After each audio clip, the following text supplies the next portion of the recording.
hari ini kita akan meneruskan khotbah berseri kita yang berjudul Hikmat Amsal melalui lensa Injil. Dan kita hari ini akan bicara tentang kebodohan. Mempelajari kebodohan agar bijaksana. Nah saudara, seringkali kita ini belajar apa itu kebijaksanaan, tetapi kita kurang bisa melihat kebodohan-kebodohan yang terjadi dalam hidup kita sendiri. Nah makanya hari ini kita akan membahas banyak ayat di mana ayat-ayat Amsal ini menceritakan tentang kebodohan manusia. Dan kita bisa menganalisa kebodohan-kebodohan itu dan melihat apakah ada dari hidup kita yang perlu kita pertobatkan karena kita masih memiliki pikiran-pikiran yang bodoh itu tersebut. Saya tidak menghakimi melalui firman ini bukan menghakimi kita, tetapi firman ini biarlah menjadi cermin buat kita untuk kita evaluasi bersama-sama supaya saudara dan saya bisa terus bertobat dan dikalibrasi. Amin saudara. Nah kita akan baca sama-sama di Amsal 1. Saya baca yang kuning, saudara baca yang putih, kita akan baca bergantian. Amsal 1 ayat 22, berapa lama lagi hai orang yang tak berpengalaman, kamu masih cinta kepada keadaanmu itu. Pencemooh masih gemar kepada cemooh dan orang bebal benci kepada pengetahuan, saudara. Sebab orang yang tak berpengalaman akan dibunuh oleh keengganannya dan orang bebal akan dibinasakan oleh kelalaiannya. Tetapi siapa mendengarkan aku, ia akan tinggal dengan aman, terlindung daripada kedahsyatan malapetaka. Amsal 8 ayat 27, saudara. Ketika ia mempersiapkan langit, aku di sana. Ketika ia menggaris kaki langit pada permukaan air samudra raya. Ketika ia menetapkan awan-awan di atas dan mata air samudra raya meluap dengan deras. Ayat 29. Batas kepada laut supaya air jangan melanggar titahnya. Dan ketika ia menetapkan dasar-dasar bumi. Aku ada sertanya sebagai anak kesayangan. Setiap hari aku menjadi kesenangannya dan senantiasa bermain-main di hadapannya. Ayat 31. Aku bermain-main di atas muka buminya dan anak-anak manusia menjadi. Oleh sebab itu hai anak-anak, dengarkanlah aku. Karena berbahagialah mereka yang memelihara jalan-jalanku.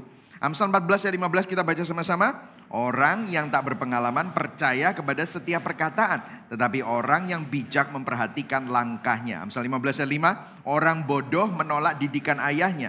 Tetapi siapa mengindahkan teguran adalah bijak. Ayat 16, Amsal 16 ayat 25. Ada jalan yang disangka lurus tapi ujungnya menuju maut. Amsal 19 ayat 25. Jikalau si pencemooh kau pukul, barulah orang yang tak berpengalaman menjadi bijak. Jikalau orang yang berpengertian ditegur, ia menjadi insaf. Amsal 21 ayat 24 ayat yang terakhir. Orang yang kurang ajar dan sombong, pencemooh namanya. Ia berlaku dengan keangkuhan yang tak terhingga. Amin saudara ya. Berbahagialah orang yang mendengar firman Tuhan, memelihara dalam hatinya dan melakukan dalam hidupnya. Nah saudara, kalau kita melihat dan membandingkan hikmat Tuhan dengan hikmat dunia, kita bisa melihat bahwa hikmat dunia itu dibuat terlihat bodoh dibandingkan hikmat Tuhan. Nah saya kasih contoh, ada beberapa ayat saya akan bacakan buat saudara. Contohnya adalah salib. Sebab pemberitaan tentang salib memang adalah apa? Kebodohan bagi mereka yang akan binasa. Tetapi bagi kita yang diselamatkan, pemberitaan itu adalah kekuatan Allah. Itulah sebabnya Injil adalah kekuatan Allah. Kenapa? Karena pemberitaan salib itu. Injil itu apa? Pemberitaan salib itu adalah kebijaksanaan. Karena melalui apa yang bodoh menurut dunia, kita semua diselamatkan. Di manakah orang yang berhikmat? Ayat 20. Di manakah para ahli Taurat? Di manakah pembantah dari dunia? Bukankah Allah telah membuat hikmat dunia ini menjadi kebodohan? Oleh karena dunia dalam hikmat Allah tidak mengenal Allah oleh hikmatnya, maka Allah berkenan menyelamatkan mereka yang percaya oleh kebodohan pemberitaan Injil. Saudara bisa lihat di upside down keterbalikan prinsip Alkitab. Bahkan di ayat 22 orang-orang Yahudi menghendaki tanda. Wah ya, tanda ini mujizat. Orang Kristen zaman sekarang juga senang tanda ya, senang mujizat. Nah orang-orang Yahudi menghendaki tanda. Orang-orang Yunani mencari hikmat. Oh orang Kristen kali ini juga banyak yang suka apologetika, senang doktrin. Oh cari hikmat, senang filosofi, senang motivasi-motivasi yang ada di dunia. Tetapi apa yang bodoh bagi dunia dipilih Allah untuk memalukan orang-orang yang berhikmat. Dan apa yang lemah, kelihatannya lemah bagi dunia, justru itu dipilih Allah untuk memalukan apa yang kuat. Dan apa yang tidak terpandang dan hina bagi dunia, dipilih Allah Bahkan apa yang tidak berarti dipilih Allah untuk meniadakan apa yang berarti. Ayat 29, baca sama-sama yang keras. Ayat 29, yang terakhir. Supaya jangan ada seorang manusia pun yang memegahkan diri di hadapan Tuhan. Jadi seringkali banyak orang, ini kalau saya tunjukkan lagi di sini ya saudara, mungkin yang di sebelah sana bisa melihat kamera ya. Adalah musuh Injil itu selalu legalisme atau liberalisme. Yang legalisme akan selalu berkata, tuh kan udah gue bilangin, aku itu tahu prinsipnya, tak jalani makanya aku ini bijaksana. Itu juga gak bisa. Kenapa? Jangan ada seorang manusia pun yang memegahkan diri di hadapan Allah. Karena orang yang sombong dengan kerohaniannya itu legalis. Karena dia akan berbicara, tuh kan aku diberkati karena aku beribadah, karena aku ngerti hikmat, karena aku melakukan ini dan itu, ibadah, pelayanan, nyumbang. Wah, itu dia. Itu legalis, saudara. Dan itu memang dibilang bukan kekristenan, karena kekristenan gak seperti itu. Kalau kita berbangga atas apa yang kita lakukan, maka itu adalah agama. Tetapi kalau kita menaruh iman kepada apa yang Yesus Kristus sudah selesaikan, maka disitulah itu kita kembali kepada asas kekristenan. Maka salah satu cara terbaik untuk belajar tentang apa itu hikmat, itu kita perlu tahu apa itu antonimnya, yaitu kebodohan. What is foolishness? What are the characteristic? Karakternya apa sih orang-orang bodoh itu? Nah, kita akan lihat sama-sama. Poin saya ada 3. Orang bodoh itu seperti apa? Terus macam-macamnya orang bodoh kita akan pelajari berdasarkan kitab Amsal. Dan yang ketiga of course bagaimana supaya tidak menjadi bodoh. Oke, kita masuk ke dalam yang pertama. Are you ready? Ya saudara ya. Nah, kalau kita melihat definisi tentang kebodohan pada umumnya. Orang yang bodoh identik dengan seseorang yang mengambil keputusan dengan penilaian yang buruk atas sebuah fakta kehidupan. Lack of good sense, judgment, and discretion. Saya kasih contoh. Misalnya anak kecil. Ini bukan orang bodoh, tetapi orang yang kurang tahu informasi. Atau tidak sadar akan fakta kehidupan. Anak kecil main kompor panas. Sudah dikasih tahu. Tetapi dia ngotot. Maka anak kecil ini pegang kompor panas. Apa yang terjadi? Tangannya terbakar, melepuh. Karena apa? Kompor panas tidak bisa dipegang dengan tangan yang telanjang. Maka akhirnya melepuh. Nah, maka kita tidak bisa berkata anak kecil itu adalah orang bodoh. Karena anak tersebut tidak tahu. Belum pernah mengalami fakta kehidupan. Tetapi kalau anak itu umurnya 17 tahun. Atau orang dewasa yang sudah tahu. Kompor panas bicara tentang fakta kehidupan. Tidak bisa dipegang dengan tangan tanpa ada sarung tangannya. Atau tanpa ada lapnya atau mitt gitu. Tetapi tetap mengambil keputusan untuk memegangnya. Maka kita bilang itu adalah kebodohan. Nah, ini semua berlaku di dalam setiap aspek kehidupan. Ya, bicara tentang kalau kamu sudah tahu faktanya seperti itu. Terus kamu terus jalan ke sana. Itu merupakan sebuah kebodohan. Nah, kita bisa melihat mirip sekali prinsip ini ada di dalam kitab Amsal. Nah, di minggu pertama dan minggu kedua kita sempat membahas Amsal 8. Amsal 8 ini kalau saudara baca Amsal 1 sampai Amsal 9, wisdom yaitu hikmat itu jadi manusia, kayak jadi personifikasinya. Wisdom itu ngomong, aku. Nah, dia bilang begini, Amsal 8 itu jadi Amsal 1 sampai Amsal 9 tuh wisdom ngomong sama pembaca. Seakan-akan wisdom itu orang. Nah, di Amsal 8 dia cerita, wisdom cerita bahwa dia ada di sana saat penciptaan. Saat ia mempersiapkan langit, aku di sana. Wah, waktu ia menggaris kaki langit, aku di sana. Waktu ia menetapkan awan-awan di atas, aku bersama dengan Tuhan. Wah, si wisdom ini artinya bahwa dunia ini diciptakan oleh seorang pencipta yang cerdas. Sangat presisi, fine tuning, intelligent designer. Artinya seluruh jagat raya ini, seluruh alam semesta termasuk bumi, diciptakan dengan suatu pola. Ada polanya, ada suatu keteraturan, suatu tatanan. Nah, orang bodoh adalah orang yang tidak mengakui bahwa seluruh alam semesta diciptakan oleh Tuhan dengan sebuah pola keteraturan. Ada pola yang teratur dalam ciptaan Tuhan. Mereka adalah orang-orang yang berpikir begini, aku gak percaya sama pola-pola itu. Aku mau menetapkan kebenaranku sendiri. Nah, ini orang liberalis. Itu orang bodoh. Yang tadi orang legalis, itu juga orang bodoh. Yang berpikir bahwa mereka tahu segala-galanya. Ternyata salah. Yang ini, aku gak peduli sama pola-pola itu.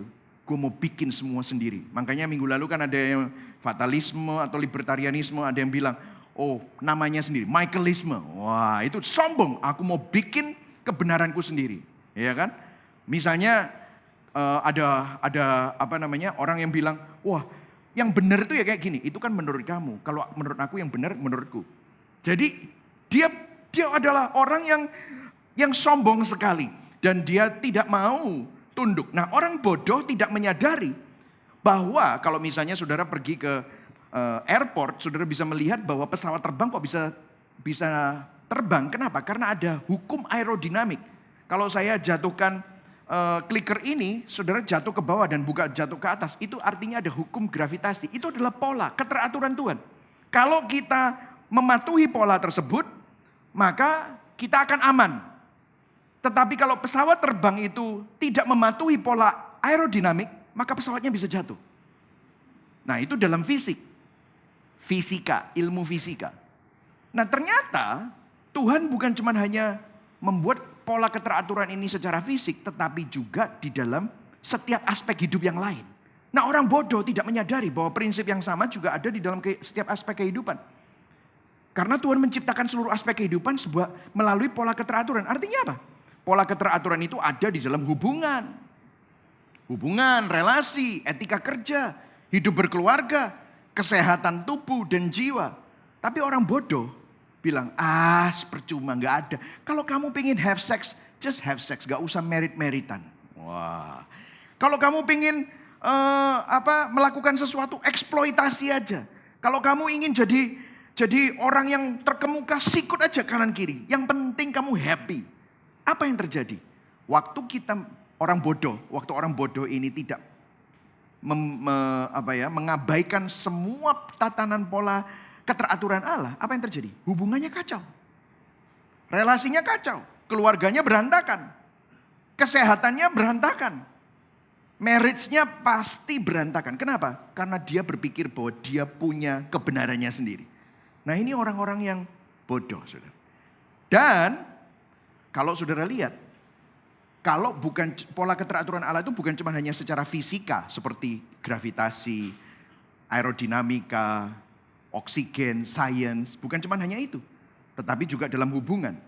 Dan bukan cuma hanya itu.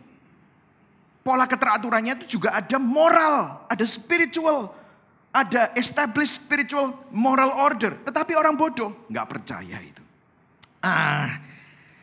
Percumalah kayak gitu-gitu, nggak ada itu. Sehingga apa yang terjadi?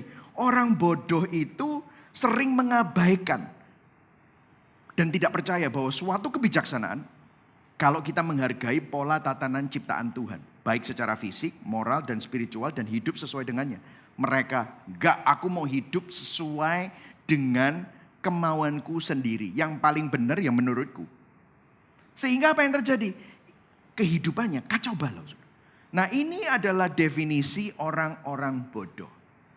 Nah kalau saudara bisa melihat bagaimana dengan hidup kita. Apakah kita ada di sini, saudara berpikir aku pokoknya yang paling benar ya aku. Atau mungkin saudara berpikir aku tahu semua prinsip-prinsipnya. Tak ikuti pastilah beres. Nah ini masuk ke dalam definisi orang bodoh yang kedua. Yaitu apa? Kita lupa, orang bodoh ini lupa bahwa pola keteraturan Tuhan itu tidak selalu kejadiannya seperti itu. Kamu udah kerja keras, kamu pasti akan kaya. Wah gitu ya. Kalau kamu jujur, kamu pasti akan hidupnya baik-baik saja. Tidak selalu seperti itu. Pola keteraturan Tuhan itu rusak karena kejatuhan manusia ke dalam dosa. Jadi buktinya apa? Ada orang kerja keras tetap aja hidupnya susah. Ada orang yang jujur-jujur malah jadi korban eksploitasi. Ada orang yang baik-baik malah dimanfaatkan karena kebaikannya. Sehingga apa? Pola keteraturan Allah ini juga rusak. Makanya orang yang legalisme itu seperti teman-temannya Ayub. Ayub kan mengalami malapetaka. Ayub ini baik-baik saja. Ayub ini orang baik tetapi dikerjai oleh iblis. Kemudian teman-temannya Ayub datang. Aku ini tahu Amsal loh. Orang itu ya kalau tidak ada dosa, tidak mungkin ngalami seperti ini. Pernah saudara ketemu sama orang kayak gitu? Jadi sehingga kalau saudara ngelihat, kamu ini perlu cek hidupmu. Jangan-jangan kamu ini nggak pernah perpuluhan, makanya tak kamu di soro. Gitu. Gitu. Kamu ini, bahkan murid-murid Yesus waktu ketemu sama orang buta. Orang butanya nggak didoain, itu orang buta kan bisa denger. Dibilang, guru, lihatan orang buta ini. Ini kenapa dia kayak gini? Ini dosanya sopo, sing buta lah. Walah lerek gitu. Kan nelongso rek, iki dosanya sopo ya aku buta ya saudara. Tetapi ini murid-murid Yesus, bukankah ini seperti kita? Orang bodoh itu lupa bahwa pola keteraturan Tuhan ini rusak karena kejatuhan manusia dalam dosa. Jadi jangan sombong dulu kalau saudara itu diberkati dan saudara berpikir saudara diberkati itu gara-gara saudara mentaati firman Tuhan. Ada orang yang bilang, bahkan pendeta-pendeta yang bahkan bilang, kalau mau kaya, hiduplah kudus. Siapa bilang? Banyak orang hidup kudus gak kaya loh. Saudara jadi ya, orang bodoh ini lupa bahwa pola keteraturan Tuhan ini rusak karena kejatuhan manusia dalam dosa. Tetapi yang satunya, gak usah kudus-kudusan, kita hajar terus saja. Kita tipu kanan, tipu kiri, yang penting kita happy. Hedonisme, materialisme, imperialisme, pokoknya semua yang isme-isme tak get no kabeh gitu saudara. Itu adalah orang-orang yang bodoh juga. Karena apa? Hidupnya ya makin rusak. Nah ini adalah ciri-ciri orang bodoh. Nah bahkan firman Tuhan bilang gini, Amsal 16 ayat 25. Ada jalan yang disangka lurus tapi ujungnya menuju maut. Jadi yang ada orang yang merasa polanya pasti benar, lupa bahwa kita hidup di dalam dunia yang sudah jatuh dalam dosa, itu juga bodoh. Jadi dua-duanya, liberalisme atau legalisme, orang yang legalis dan liberalis, dua-duanya ini bodoh. Karena sombong akan ideologinya. Jadi ideologi liberal atau ideologi konservatif sama-sama bodoh. Mereka terlalu menyederhanakan kompleksitas kehidupan. Terlalu oversimplifikasi. Mereka mengurangi akar permasalahan yang sebenarnya. Mereka tidak mempertimbangkan kompleksitas masalahnya. Mereka tidak bijaksana. Saudara bisa melihat ini? Nah, ya kan? Ini adalah definisi kebodohan. Nah bagaimana dengan hidup kita? Kadang-kadang kita bisa ada di sana, kita kadang-kadang bisa di sini. Jujur, tidak ada dari kita yang benar-benar bijaksana. Kita semua ada di dalam spektrum kebodohan. Kalau mau jujur. Nah kita akan masuk ke dalam poin yang kedua. Berbagai macam orang bodoh. Ada 3 saya. Secara cepat aja. Mestinya kalau menurut personality test ada 4. Ya saudara ya. Tetapi di sini ada 3 saja. Karena yang satunya sudah pernah saya bahas. Nanti kita akan lihat sama-sama. Nah yang pertama adalah the simple. Orang yang pikirannya sederhana. Wih. Nah ya nanti kita akan bahas. Amsal 1 ayat 22. Ini bahasa aslinya orang yang tidak berpengalaman itu adalah yang pikirannya terlalu simple. Berapa lama lagi hai orang yang tidak berpengalaman atau simple. Kamu masih cinta kepada keadaanmu. Your simple ways. Ada satu lagi. Amsal 14 ayat 15. Ayo baca sama-sama. 1, 2, 3. Orang yang tak berpengalaman percaya kepada setiap perkataan. Tetapi orang bijak memperhatikan langkahnya. Nah orang yang tak berpengalaman sekali lagi bahasa aslinya bicara tentang the simple. Nah kebodohan macam ini adalah orang yang mudah sekali percaya sama orang. Mudah tertipu. Orang yang gampang sekali dibohongi. Orang yang pikirannya oversimplifikasi. Mereka terlalu mudah disesatkan, mudah dipengaruhi, mudah diiming-imingi. Seperti anak-anak kecil. Mungkin selalu terkesan sesuatu yang spektakuler. Makanya anak-anak kecil tuh senang sulap ya. Wah, keren rek gitu. Wow gitu. Tetapi kan sulap itu kan tipuan mata. Sekali lagi tipuan mata, yaitu harmless. Karena apa? Sulap. Tetapi orang yang seperti itu simple. Itu orang yang pikirannya gak mau terlalu rumit-rumit. Gak mau terlalu yang bulat-bulat gitu ya. Mereka itu mudah untuk ditipu. Ini adalah tipe orang bodoh yang pertama. Apalagi orang yang seperti ini biasanya sungkanan. Sungkan aku gak enak ya. Dia ngomong gitu. Ya sudahlah tak transfer 15 juta. Engkon. Ya sudahlah aku tak melok. Ternyata ditipu saudara. Sehingga orang yang model seperti ini ya. Tidak suka merenungkan hal-hal yang rumit. Tidak bersedia untuk berpikir kritis. Cenderung oversimplifikasi, mudah percaya. Didorong keputusannya oleh apa? Dia didorong keputusannya oleh penerimaan. Ingin diterima orang, gak enak sama orang, ingin diakui orang. Ya, dia itu bahkan kalau mau jujur, ya sering kali jatuh kepada penipuan dan ajaran yang menyimpang. Kenapa kok begitu? Karena orang-orang model seperti ini itu tertarik sama karisma pemimpin yang memiliki kepribadian yang kuat. Wah, yang pinter ngomong, yang tinggi ganteng. Wah, yang luar biasa sepertinya memberikan banyak janji-janji. Wah, kalau kamu melakukan ini terima terobosan, iming-iming berkat. Mereka akan mendukung para pemimpin yang diktator bahkan, yang menjanjikan berkat, terobosan, mujizat. Nah, ini model-model orang bodoh yang terlalu oversimplifikasi. Nah, saudara, ini bukannya saya curcol ya saudara ya. Bukan curhat colongan gitu ya. Tapi kadang-kadang begini, ada yang bilang begini, saya itu ya kalau dengerin khotbahnya Pak Michael itu. Khotbahnya Pak Michael itu bulet. Aku ini senang sing simple-simple gitu loh. Simple-simple, lucu, simple-simple. Enak pulang itu rasanya adem ayem gitu. Tapi let me tell you ya saudara. Simple-simple seperti itu, kalau kita mau jujur, apakah itu menyelesaikan masalah hati kita? Enggak, kenapa? Hati saudara, kalau diselidiki dan ditelusuri, hati kita semua itu bulat. Sungguh saudara. Ini ya, saya kasih contoh ya. Dalam ekosistem kita, saya selalu ngomong ini, saya mau mengingatkan sekali lagi supaya kita jangan seperti ini. Kita ini orang karismatik, kita ini seneng apa? Nyanyi, seneng apa? Kita merasakan hadirat Tuhan, seneng merinding, seneng nangis gitu ya. Bahasa roh gitu kan. Terus habis itu apa? Biasanya kalau sudah habis gitu nangis, waduh kayaknya di zaman Tuhan gitu ya. Biasanya, itu tadi puji-pujiannya ngangkat. Wah gitu. Ngangkat, sing diangkat apa gitu saudara. Ngangkat. Loh memang saudara, habis itu apa? Enak, plong, lego. Enak, kalau puji-pujian di sana itu, waduh hadirat Tuhan itu membuat saya plong. Tapi saudara pulang ke rumah, saudara buka akun BCA saudara, masalahnya masih sama. Saudara pulang ketemu bojomu, kok cek bencekno ya? Nah. Saudara ketemu sama anakmu, ini kok gregetno ya? Ini kan masalah-masalahku ini. Beban hidup katanya kan. Nah, apa yang terjadi? Waktu saudara cuma hanya dengar yang simple-simple aja. Apa yang terjadi? Hati yang bulat ini, saudara tidak pernah merenung. Ini orang simple, tidak suka merenungkan, tidak suka berpikir kritis. Apa yang terjadi? Apa yang terjadi? Akhirnya mereka balik lagi. Setelah nyanyi plong, masalahnya masih ada. Kenapa? Masalahmu itu bukan pada di luar. Masalahmu itu di hatimu yang bulat itu. Halo? Apa yang terjadi? Waduh, aku down lagi. Besok ada persekutuan doa di mana lagi? Aku tak ke sana. Sehingga apa? Senin, Minggu ke gereja. Senin persekutuan doa. Selasa doa malam. Rebo doa puasa. Semuanya diikuti saudara. Supaya apa? Plong, plong, plong. Cari plongnya. Tetapi masalahnya sudah bertahun-tahun. Podo terus. Ini orang simple. Nangkap saudara. Begitu mudah. Sehingga apa yang terjadi? Kalau ada orang, hamba Tuhan atau orang yang menjanjikan sesuatu, diikuti sama dia.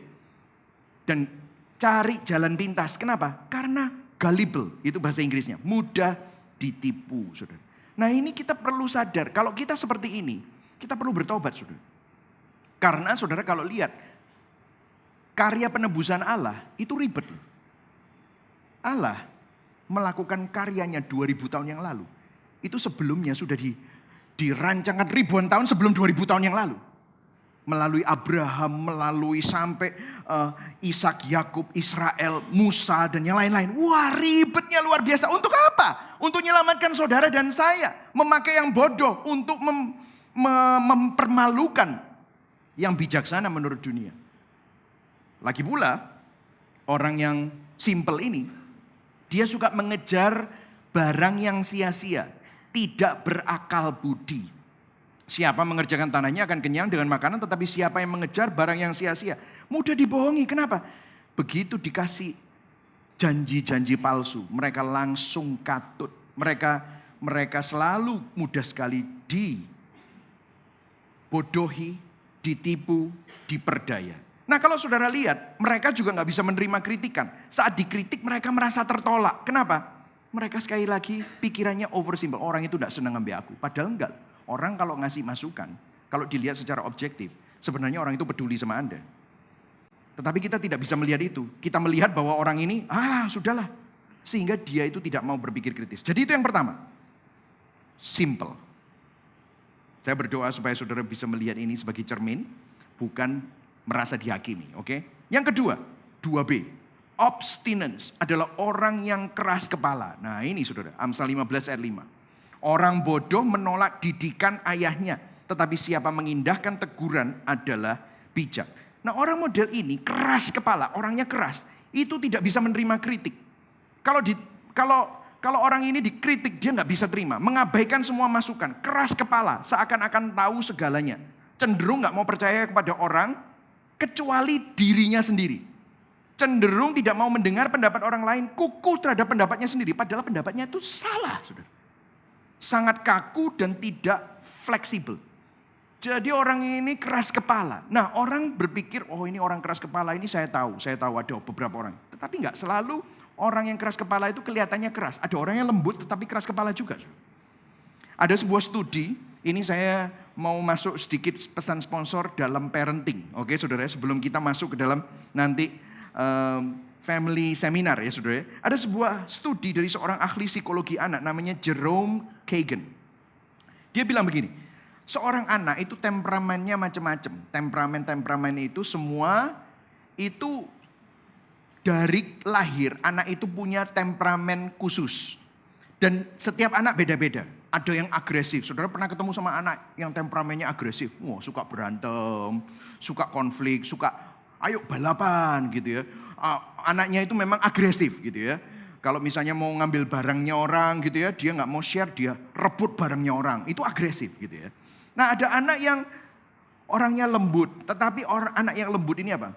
Pemikir, mudah resah, mudah khawatir, nggak bisa tenang. Anak ini suka khawatir, masih dari kecil seperti itu. Ada yang pasif, ada yang optimis. Jadi temperamennya sama, beda-beda. Tetapi ada satu kesamaan.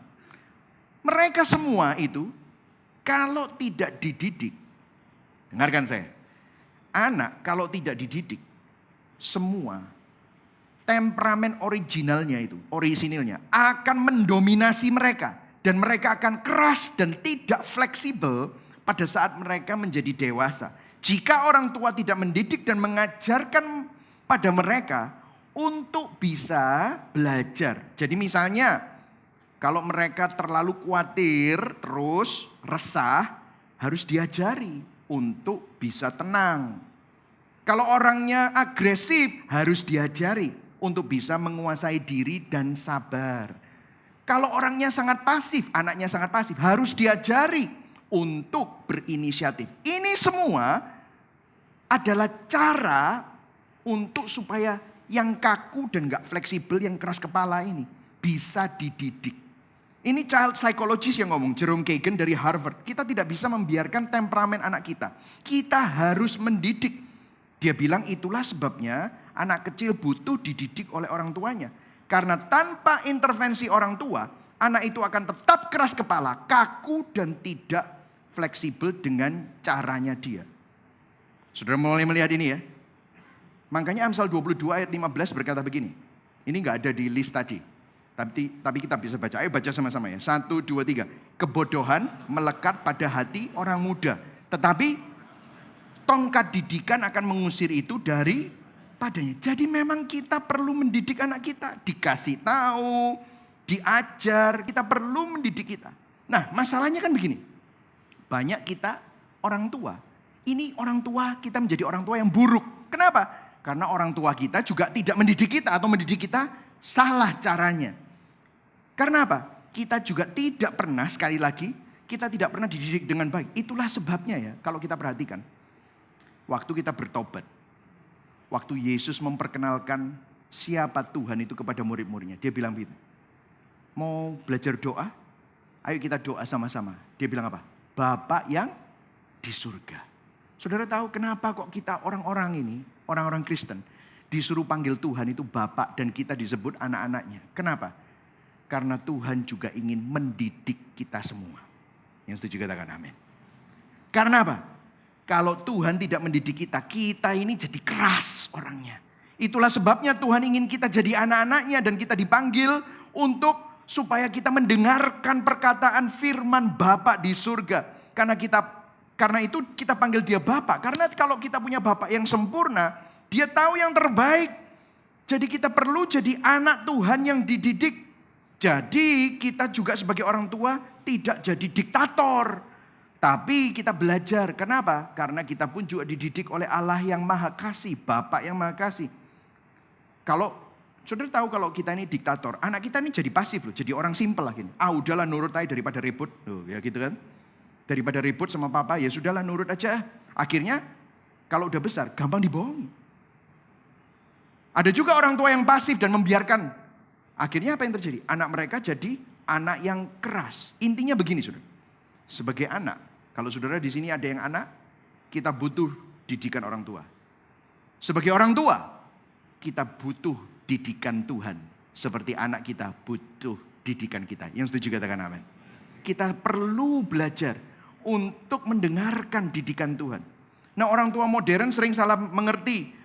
Mereka pikir begini, ini psikologi anak modern ya, seringkali begini. Biarkan anak-anakmu menemukan diri mereka sendiri.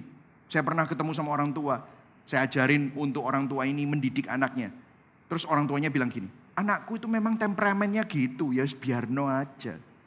Sekarang masih lucu, umur 4, umur 3. Tungguin aja nih umur 20. Saudara bisa garuk-garuk kepala saudara. Kenapa? Temperamen itu sudah susah untuk dirubah. Ini bisa menjadi hal yang terburuk bagi anak-anak. Temperamen seorang anak akan mendominasi. Kalau mereka tidak pernah dididik, maka itu akan jadi infleksibel. Orang tua yang baik akan mendidik untuk memiliki anak-anaknya untuk memiliki respon yang benar tergantung situasinya. Yang suka cemas harus ditantang untuk menjadi berani. Yang terlalu agresif harus ditantang untuk punya penguasaan diri. Yang pesimis harus diingatkan untuk mempunyai pengharapan. Yang terlalu optimis, selalu positif harus diingatkan untuk belajar mengenali resiko.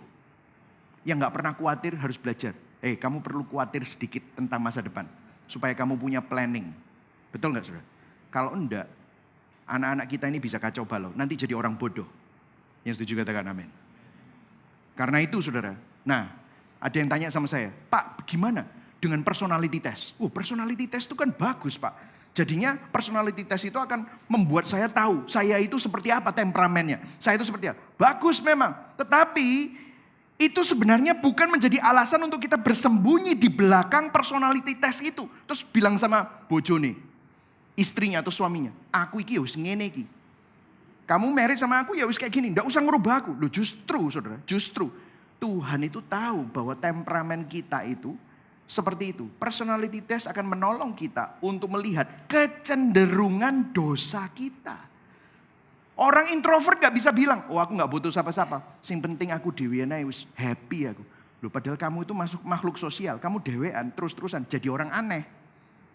Makanya orang yang tahu kecenderungannya, maka dia harus belajar untuk menerima didikan Tuhan.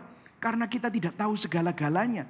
Justru kita belajar untuk melihat dan mengenali kecenderungan dosa kita. Untuk kita menerima didikan Tuhan sehingga kita menjadi semakin serupa di dalam Kristus. Amin saudara. Selanjutnya. Itu yang ketiga. C. The mockers. Ini pencemooh saudara. Amsal 21 ayat 24. Orang yang kurang ajar dan sombong pencemooh namanya. Ia berlaku dengan keangkuhan yang tak terhingga. Nah orang model gini ya. Gak bisa menerima kritik. Jadi ketiga-tiganya gak bisa terima kritik. Yang pertama gak bisa terima kritik, merasa tertolak. Yang kedua gak bisa terima kritik karena keras kepala. Yang ini gak bisa terima kritik, diem aja. Tapi dititeni. Tak enteni kon ya, tak balas. Jadi dikritik orang, diingat sama dia. Orang iku kritik ya. Tak cari kapannya, tak balas lebih kejam. Nah ini orang ini modelnya arogan, sombong, narsisistik. Jadi dari luar kelihatannya cerdas, menawan, serta mengagumkan. Biasanya sukses bisnisnya. Secara jangka pendek. Biasanya sukses. Orangnya menawan, pinter ngomong, jualan, sosial medianya jago, dan yang lain-lain.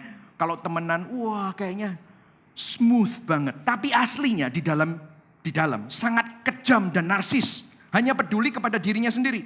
Cenderung memanfaatkan dan mempertahankan hubungan selama hal itu masih menguntungkan mereka. Saudara pernah gak ketemu sama orang yang kelihatannya baik, terus udah gitu berapa lama hilang gak ketemu. Terus saudara ketemu sama dia di mall, pura-pura gak ketok. Ini guyu-guyu KB pernah ketemu ya sama orang kayak gitu ya? Atau jadi korban? Atau Anda seperti itu? Gitu, ya, pernah ketemu? Pura-pura gak ketok. Loh kita ini lah koncoan sih. Kita ini lah ngopi bareng. Waktu itu pernah pergi luar kota barengan. Kenapa kok dia seperti itu? Karena dia sudah gak butuh Anda.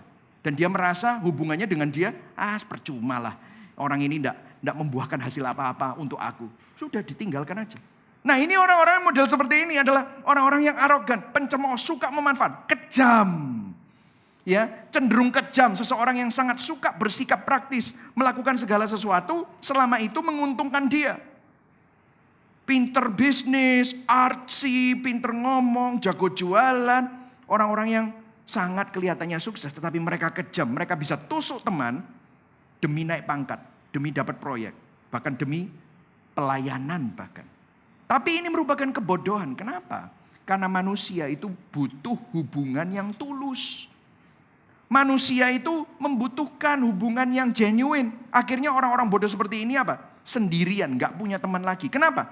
Karena banyak orang jadi korbannya dia. Semua orang dimanfaatkan. Mereka selalu punya agenda untuk keuntungan diri sendiri. Nah saudara bisa lihat ya. Ada loh orang-orang seperti ini. Nah saudara bisa melihat dari profil-profil ini. Mungkin Anda tidak semuanya seperti ini. Tetapi ada yang agak seperti ini, agak seperti ini. Orang yang simple, kerja keras kepala. Atau pencemooh, orang yang suka memanfaatkan. Makanya Amsal 19 ayat 25. Kita ini perlu didikan Allah. Jikalau si pencemooh kau pukul, barulah orang yang tak berpengalaman menjadi bijak. Jikalau orang yang berpengertian ditegur, ia menjadi insaf. Jadi saudara, kita semua butuh didikan Tuhan. Yang setuju katakan amin. Amin. Nah, bagaimana supaya kita tidak menjadi bodoh? Nah, saudara, kita lihat ya. Sekali lagi saya mau mengingatkan kepada saudara, kalau kita tahu kecenderungan kita tahu personality kita tahu temperamen kita, jangan bersembunyi di belakangnya. Tetapi kalau saudara kenal itu sebenarnya adalah kecenderungan dosa kita. Tuhan ingin mendidik kita supaya kita tidak tinggal di sana, tetapi semakin serupa dengan Kristus. Nah, respon yang natural bagi kita adalah apa? Try hard not to be fools. Berusaha keras untuk tidak menjadi bodoh. Oh, baca Alkitab, berusaha keras menghafal ayat Amsal. Wah, aku mau terima kritikan gitu. Well, gak sesimpel itu, saudara. Saudara masih ingat di awal khotbah, Amsal menjadi seseorang. Amsal dipersonifikasi. Hikmat dipersonifikasikan. Contohnya ini tadi kan Amsal 1 ayat 32. Sebab orang yang tak berpengalaman, the simple, akan dibunuh oleh keengganannya. Dan orang bebal, the fools, akan dibinasakan oleh kelalaiannya. Kemudian si hikmat ngomong. Ayat 33. Tetapi siapa mendengarkan siapa? Aku. Ini siapa? Hikmat. Ia akan tinggal dengan aman, terlindung daripada kedahsyatan dan malapetaka. Amsal 8 ayat 32 setelah ngomong semua bahwa dia ada di dalam penciptaan, ayat 32-nya. Oleh sebab itu, hai anak-anak, dengarkan aku. Karena berbahagialah mereka yang memelihara jalan-jalanku. Hikmat itu ngomong di dalam Amsal 8 ayat 32, di Amsal 1. Dengarkan aku, perhatikan aku. Nah saudara, beberapa abad kemudian, Yesus melakukan hal yang sama. Seakan-akan Yesus ini adalah personifikasi dari sang hikmat.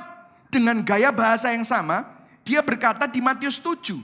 Matius 7 berkata, di Matius 7 Yesus berkata, setiap orang yang mendengarkan perkataanku ini dan melakukannya, ia sama dengan orang yang, apa saudara? Bijaksana. Yang mendirikan rumahnya di atas batu. Oh, mendengarkan perkataanku. Coba kita lihat tadi. Orang yang mendengarkan, dengarkanlah aku. Amsal. Siapa mendengarkan aku? Oh, Yesus ngomong gaya bahasanya sama banget. Kayaknya dia yang nulis Amsal gitu. Setiap orang yang mendengarkan perkataanku dan melakukan, dia adalah orang bijaksana. Ayat 26. Tetapi setiap orang yang tidak mendengarkan perkataanku dan mendengarkan perkataanku ini dan tidak melakukannya, ia sama dengan orang yang apa? Bodoh. Yang mendirikan rumahnya di atas pasir. Wow, betapa beraninya Yesus ngomong kayak gitu. Ini kan yang ngomong Tuhan. Personifikasi hikmat di kitab Amsal itu hanyalah suatu gaya bahasa. Banyak orang berpikir begitu. Kok berani Yesus mengatakan hal yang sama? Karena gaya bahasa di kitab Amsal itu digenapi di dalam pribadi Yesus Kristus. Dan ini menarik, kita bisa lihat faktanya mengenai Yesus. Orang Majus dibilang orang yang paling bijaksana. Apa yang mereka lakukan? Menyembah Yesus waktu Yesus lahir. Umur 12 tahun, Yesus pernah hilang di bait Allah. Waktu Maria dan Yusuf menemukan Yesus, Yesus lagi ngapain? Duduk di antara ahli Taurat dan para pemimpin agama. Dan mereka semua kagum akan kebijaksanaan Yesus. Umur 12 tahun. Kok bisa tahu banyak anak ini? Padahal mestinya umurnya orang yang belajar Torah itu baru umur 17-18 bisa ngomong. Dan hafal tentang kitab Yesaya. Ini anak umur 12 tahun sudah tahu semua. Kok bisa? Bahkan di Markus 6 dikatakan orang-orang tuh takjub.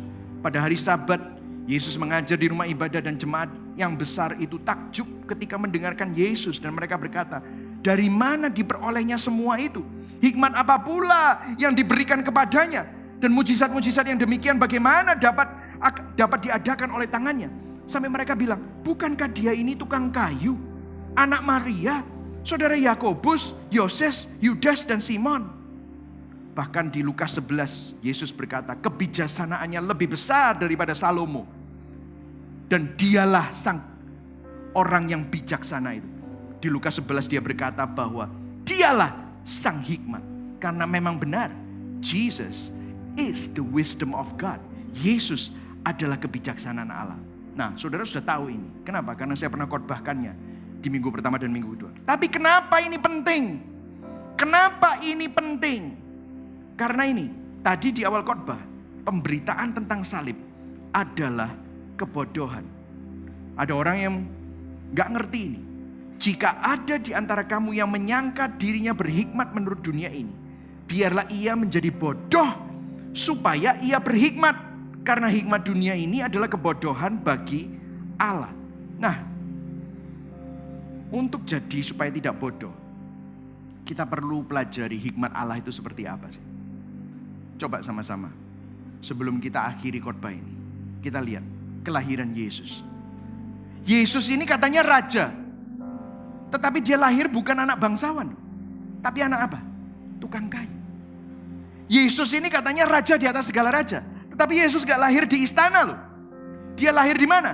Di kandang binatang. Yesus ini katanya raja dan katanya titisannya Tuhan.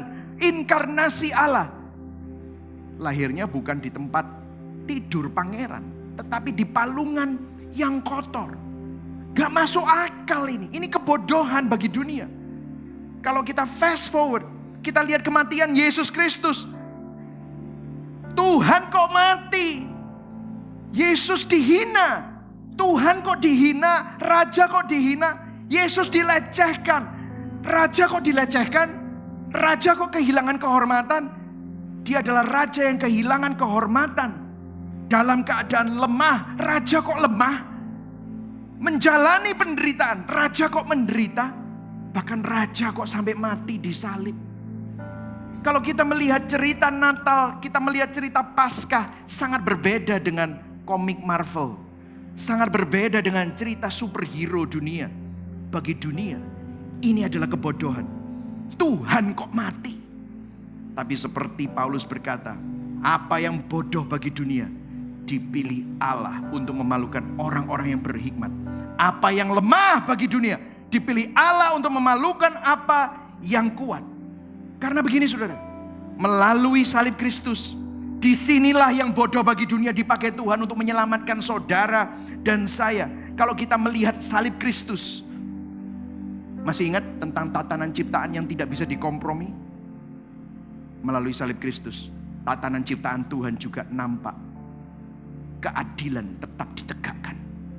Dosa harus dihukum. Keteraturan Tuhan tetap terjadi. Buktinya apa? Tuhan sendiri yang masuk ke dalam dunia. Tuhan sendiri yang jalani hukumannya, konsekuensinya. Dia teratur. Kalau kita bisa lihat penciptaan melalui salib, kita bisa lihat prinsip penciptaan tetap ada. Tetapi melalui salib juga kita bisa melihat bagaimana ciptaan Allah rusak karena kejatuhan dosa kita. Itulah sebabnya harus Tuhan sendiri yang mati. Itulah sebabnya Tuhan harus dari yang mulia jadi hina. Itulah sebabnya yang mulia harus jadi hina. Itulah sebabnya yang kuat harus jadi lemah. Yang kaya harus jadi miskin. Yang tidak mengenal dosa harus menjadi dosa. Kenapa? Karena kejatuhan manusia itulah harus ada yang bayar harganya. Itulah Yesus. Yang Yesus lakukan adalah membayar hutang dosa saudara dan saya. Tetapi pada saat yang sama waktu kita lihat salib, disitulah penebusan yang luar biasa. Manusia yang jatuh dalam dosa itu ditebus oleh karyanya. Waktu kita melihat salib Kristus, kita melihat kasih karunia Allah, belas kasihan Tuhan yang tidak mengkompromikan keadilannya, tatanan ciptaannya, keteraturannya, tetapi menunjukkan kasihnya yang luar biasa. Melalui salib kita bisa melihat seluruh kesimpulan Alkitab. Creation, fall, redemption. Bahkan melalui salib kita punya pengharapan terhadap restoration, langit baru, bumi baru. Saudara bisa melihat, ini adalah kesimpulan Alkitab. Kalau saudara lihat ini, kalau saudara aplikasikan dalam hidupmu, kalau saudara renungkan dalam hidupmu, saudara gak bisa jadi legalis. Kamu mau bangga apa terhadap perbuatanmu? Perbuatanmu gak ada harganya. Hanya karena perbuatan Allah kita ini diselamatkan. Kamu gak bisa jadi liberalis. Kebenaran apa yang kamu mau buat? Karena kamu tahu bahwa apa yang kamu lakukan itu merusak hidupmu. Tetapi puji Tuhan, Tuhan yang melihat kerusakanmu, Dia tidak membiarkan kita dalam kerusakan kita. Kalau kita orang yang simple, gimana kita bisa simple terus ngelihat betapa mulia, betapa ribetnya, kekompleksan dosa kita. Kita ini penuh dengan kompleksitas. Hanya mau mikir yang sederhana saja, dosa kita ini kompleks, kita perlu bertobat. Kerusakan kita ini parah. Makanya hidup kita banyak kekacauan. Kita gak bisa jadi orang yang keras kepala. Kita harus banyak bertobat. Kita jadi sadar, kita ini butuh Tuhan, kita gak tahu apa-apa. Kita gak bisa jadi orang yang mencemooh, sombong, kejam. Apa yang kita bisa sombongkan? Akhirnya kita hancur tanpa Tuhan. Kita manusia yang butuh Tuhan. Yang setuju katakan amin.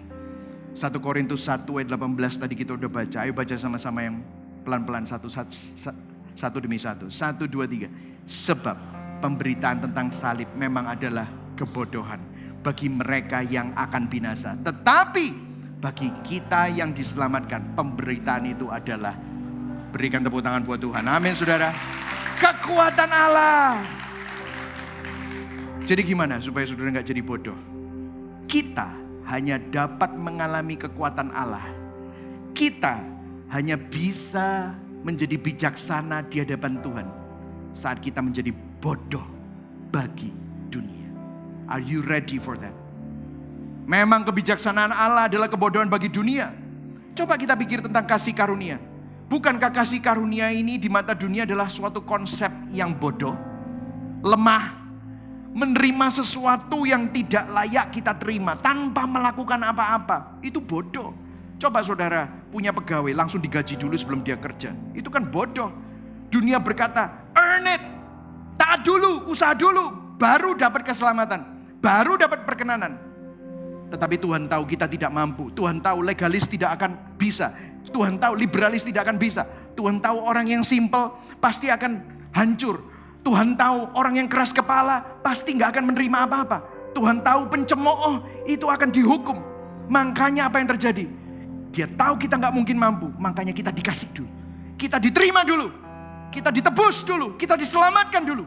Baru setelah itu dimampukan. Wow. Itu loh kebijaksanaan. Jadi hari ini saudara, jangan pakai cara dunia. Jangan pakai hikmat dunia.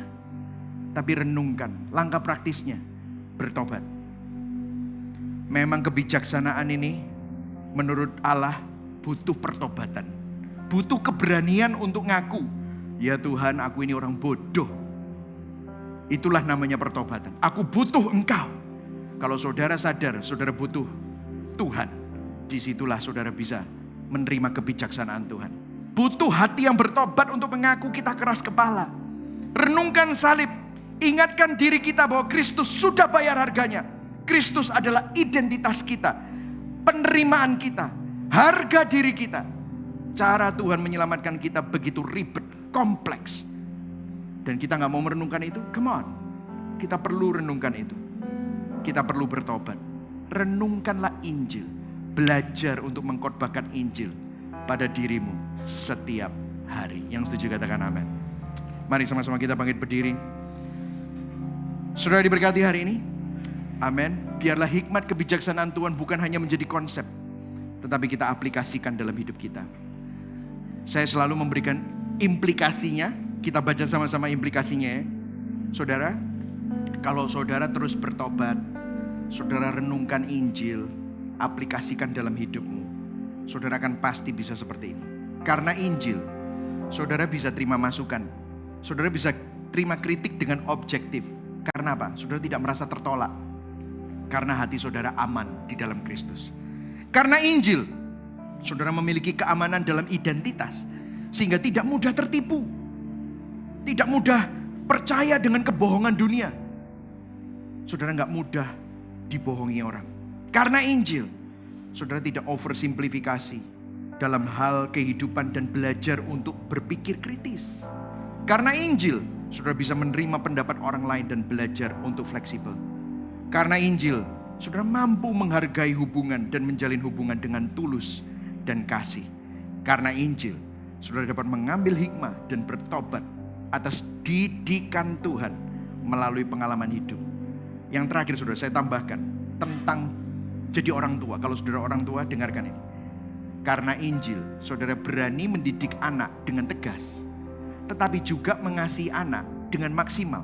Karena saudara sendiri juga menerima didikan Tuhan yang tegas, tetapi selalu diterima dan dikasihi Tuhan oleh kasih karunia-Nya. Amin saudara.